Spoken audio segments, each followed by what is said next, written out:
Hello everyone, and welcome to Silent History. If you are fascinated by ancient architecture, forgotten civilizations, and the latest discoveries in archaeology, make sure you subscribe. Because what we're about to discuss today changes everything. Soft pause. A few weeks ago, a live presentation quietly appeared online. It featured the lead archaeologist of the extraordinary pre-pottery Neolithic sites in southeastern Turkey. Serious tone. He shared new findings from places like Göbekli Tepe, Karahan Tepe, and other Taş Tepeler sites. And then the stream disappeared. Dramatic pause. Fortunately, I watched it in time. I translated what I could. I captured key images, and what was revealed has barely reached the Western world. Soft pause.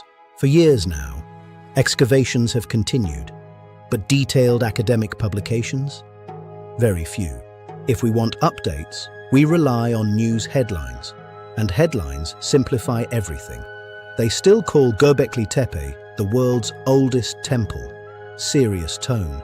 But the truth is, we don't know that. Media reports focus on highlights, a painted statue, a carved pillar, a dramatic photo, but they rarely explain how these sites truly worked. Soft pause. The real discussions happen in conferences, often in Turkish, and that language barrier keeps critical information hidden from much of the world. Calm tone. So today, I want to share what I learned because the details are extraordinary. Dramatic pause. Let's begin with Karahan Tepe. This site continues to expand year after year. New aerial photographs now show how major buildings relate to each other. Oval structures, rectangular halls, communal spaces carved into the earth. Soft pause. What's fascinating is how these buildings are classified. Some were homes, actual dwellings, spaces where people lived. Others were communal, public, important, but not necessarily temples. Serious tone. That word, temple, is often used by the media, but the archaeologists themselves admit something important. We do not know how these buildings were used 10,000 to 12,000 years ago. Anything beyond that is theory. Dramatic pause. Over centuries, Karahan Tepe evolved. Early buildings were circular, then oval. Later they became rectangular. Architecture changed, design improved, and likely every structure had a roof. Calm tone. And here's something crucial. These buildings were not standing on top of the ground. They were built into the ground. Soft pause. The builders would dig down into soil and bedrock. They would set perimeter pillars, reinforce the walls with stone, plaster the surfaces smooth.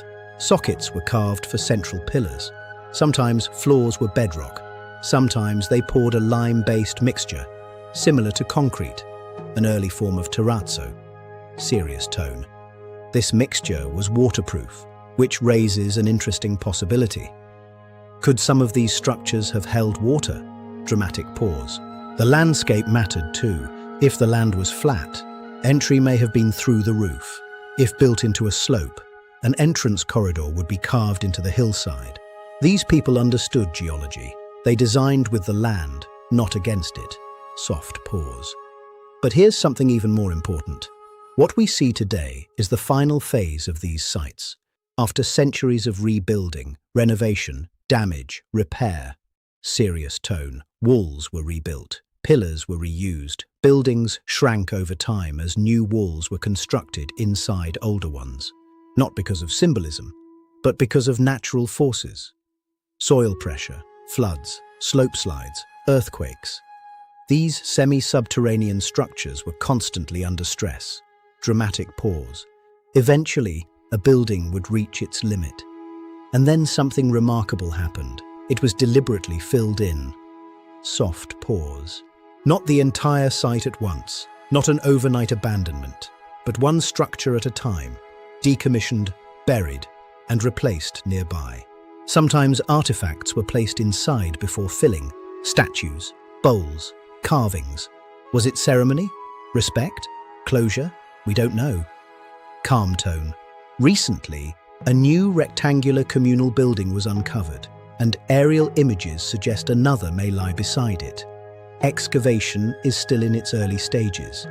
Karahan Tepe is far from finished. Dramatic pause. And then there's color.